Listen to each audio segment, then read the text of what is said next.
Let's cross over to Juba with Jeff Koinange and President Salva Kiir.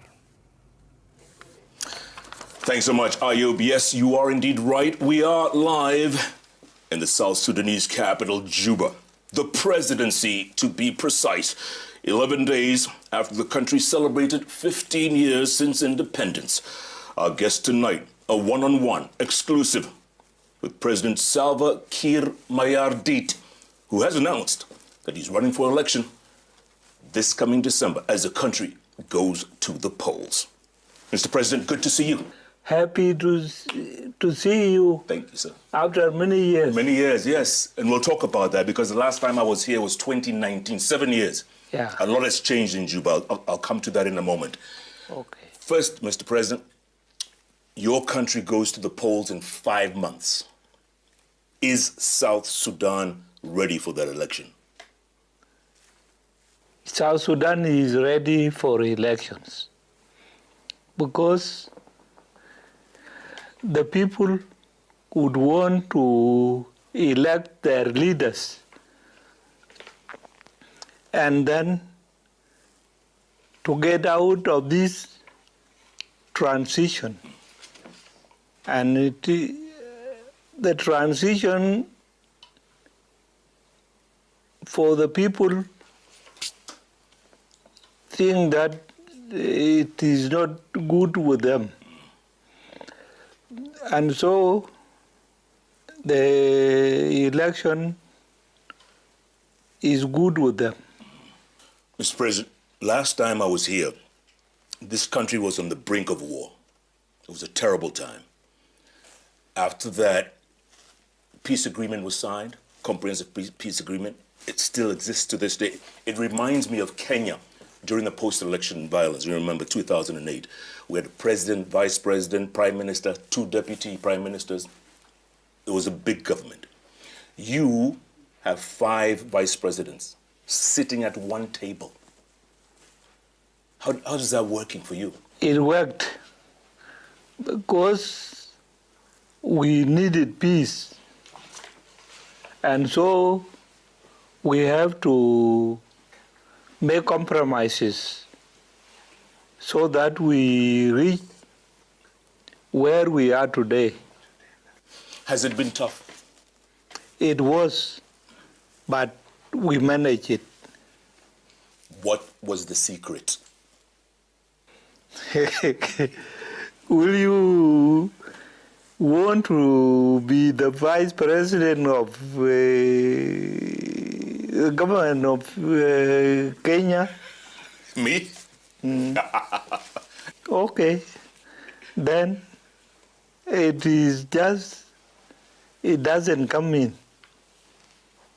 But you managed, you succeeded.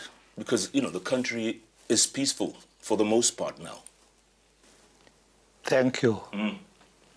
Mr. President, last time we were here, the country was on the brink of war. And things were really getting out of hand.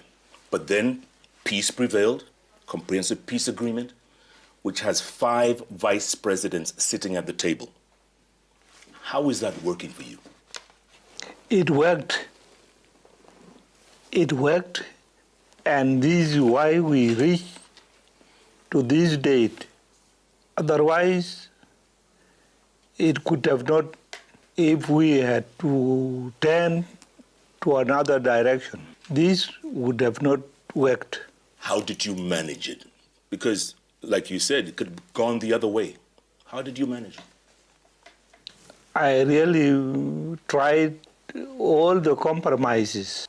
Although I told my predecessor, Omar al-Bashir, I told him in Khartoum when he was still in power that if you bring me so many vice presidents, where will I accommodate them? You know Juba, you were there, and then there are no houses that you have built for vice presidents. Number 2, vehicles for the vice presidents. to run the country are not there. What he was telling me was that he will work with me so that he can increase the oil production. He will talk to the company so that they increase the production, so that there is no gap. I said, okay, if you are committed to that, I don't have any objection. And then the guns went silent. What was the secret? The people that wanted positions were given positions, others were promised. Mr. President, when we landed the other day, we've seen a lot of changes in Juba the last 7 years. Plenty of changes. Brand new airport. There are roads that have been built, lots of infrastructure, tall buildings coming up. It was tough, but we were for it, and so we moved from step to step. One is that we did not accept fighting. We concentrate on maintaining ceasefire, and whatever we can do for the development, we did it. And you're still doing it? We are still doing it. 5 years from now, will there be a different Juba here? Yes. Yeah. The other thing is, a lot of people ask about the independence of the judiciary. Your thoughts? Yes, it is independent. You have the executive, which is the presidency, and then followed by the parliament, and then followed by judiciary. These three are operating independently. Mr. President, let's go back to the elections in December. Once the voting is done and the votes are counted, should your people, should South Sudanese expect any change in government? There will be changes after the elections. So now you can see the 5 vice presidents. What will they do? Like in the parliament, we have 650 members. What will they do? Because this huge government prevented development.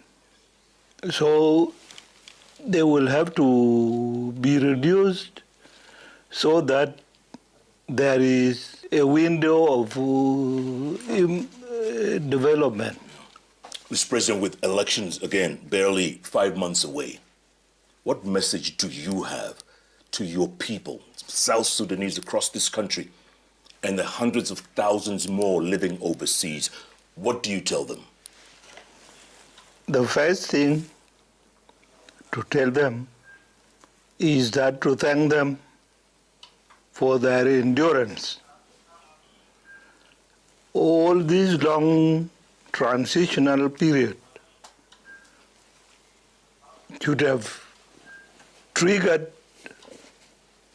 whatever disappointment. But I thank South Sudanese for their endurance. Number 2, they must go in for elections. Registration of voters will start very soon. So I want them to register in big numbers so that when they go for voting, they pick their leaders. This will not be dictated to them. Number three, the peace agreement must be maintained. People must remain united and should not fragment into tribes, because we have 64 tribes. This will be the worst scenario if people go there. But if they maintain peace in the way they have been all these years, to remain united, if they remain united, we will have no problem. Mr. President, good to see you. Thank you. Thanks for your time. Thank you very much. If you ever want to give that hat to me anytime, huh? I love cowboy hats. Yes. Thanks for your time. Thank you.